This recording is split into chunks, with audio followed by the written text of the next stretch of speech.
Ladies and gentlemen, there's something deeply unsettling about the open road. It stretches endlessly before us, a symbol of freedom, escape, possibility. We romanticize it in songs and movies, telling ourselves the road will take us somewhere better, toward adventure, or home, or healing. But the road doesn't care. The road just is.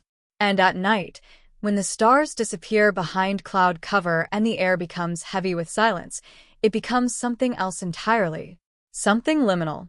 A boundary between the known and the unknown. Between this world and something darker. Some of the most terrifying stories ever told don't happen in haunted houses or ancient castles. They happen on lonely highways, in stalled cars, beneath flickering streetlights, or in fog so thick you can't tell where the road ends and the nightmare begins. They are the kind of stories people only whisper about. And yet, they persist, passed from traveler to traveler. And if you drive long enough, late enough, far enough, they say you might encounter one yourself. There was a girl I once knew, bright, brave, the kind who scoffed at ghost stories. One night, she was driving across Nebraska alone. Just cornfields and moonlight, nothing else for miles. Her car had Bluetooth, she had a playlist, she was fine. Until her GPS suddenly stopped working. No signal. No service. Her music cut out, replaced by static. She glanced down to check her phone, and when she looked back up, there was a man standing in the middle of the road. She screamed, swerved, slammed the brakes. But when she got out to check if she'd hit him, there was no one there. Nothing. Just silence. Not even crickets. But there were fingerprints. On her windshield. On the inside. There's an old tale out of West Virginia about a curve called Devil's Elbow. They say in the 1940s, a school bus full of children crashed there on a foggy morning. Everyone died. And to this day, truckers avoid it at night. Not because of the curve, but because of what they see when they pass. Little handprints on the windows. The sound of giggling in the trees. A red ball rolling across the road. One driver said he hit the brakes when he saw a child standing by the shoulder, only for the child to open its mouth wider than any human could and let out a sound like shattering glass. He left his rig that night and never drove again. You can feel it, can't you? That tingle at the base of your neck when you're the only car on the road and the headlights seem to reach into nowhere. When the landscape begins to blur and you start to wonder if you've passed that same tree twice. When you realize that no one knows exactly where you are. That if something were to happen, it might be hours before anyone found you. If they ever did.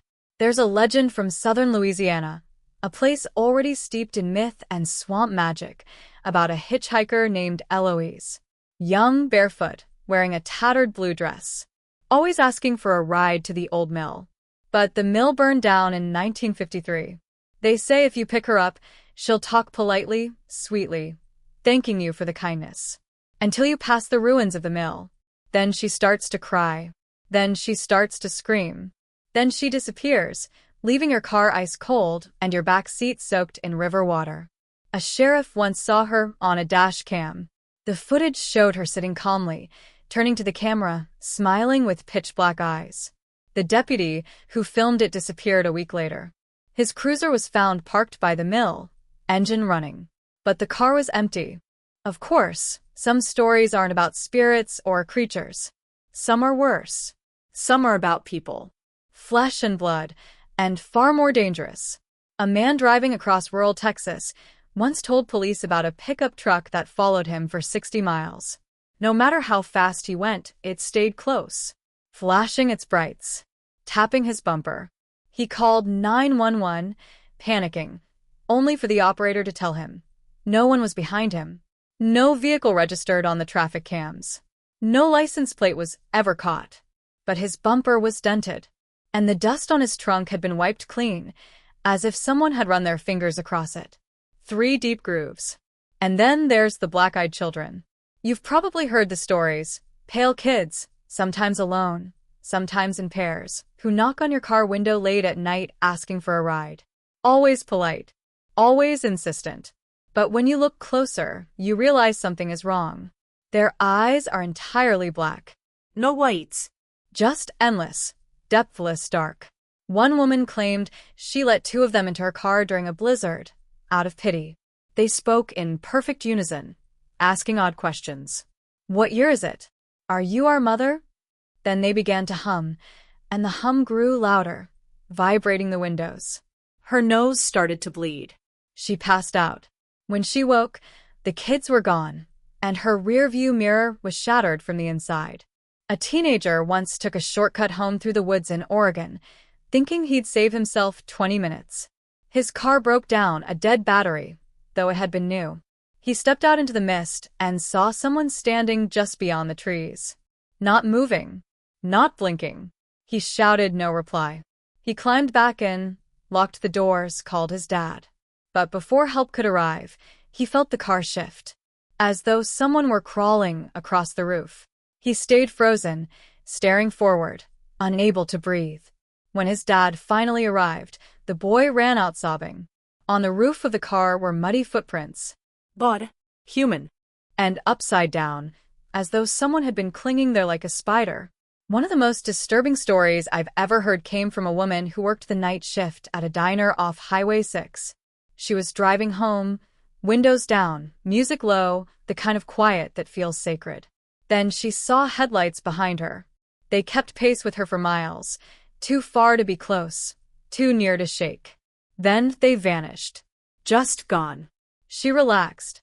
Then her music died. The air turned cold, and from the rearview mirror, she saw something moving behind her. A figure in her back seat. But when she turned around, there was no one. She pulled over, sobbing, and found a note on her dashboard. Just one line, scrawled in shaky ink. "I almost had you." Even more disturbing are the roadside motels, the kind that forgotten roads like relics of a time when people trusted strangers more. There's one in Utah where travelers say the mirrors don't reflect correctly. You smile, your reflection doesn't. You turn away, and it keeps watching. One man checked in late, road-weary, just needing sleep. He noticed the mirror in his room was old, cracked slightly. As he drifted to sleep, he swore he heard whispering. When he woke, his hands were cut, deep, symmetrical slices.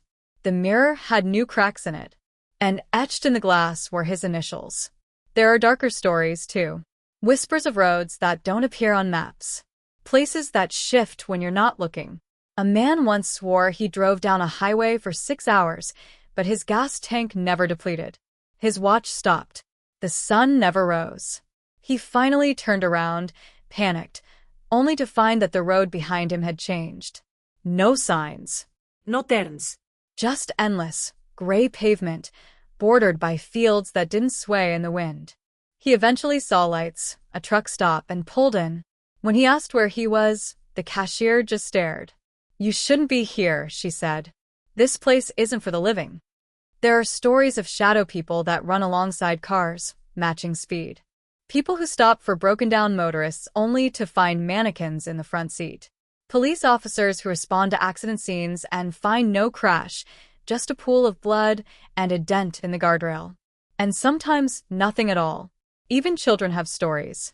A boy once told his parents about a man made of stars who watched their car from the sky during a trip through Colorado. He said the man whispered his name, not with a mouth, but straight into his head. That night, the boy vanished from their locked hotel room. The only clue was a burn mark on the window glass shaped like a handprint. Ask any long-haul trucker, and they'll tell you, there are stretches of road that aren't just eerie, they're wrong.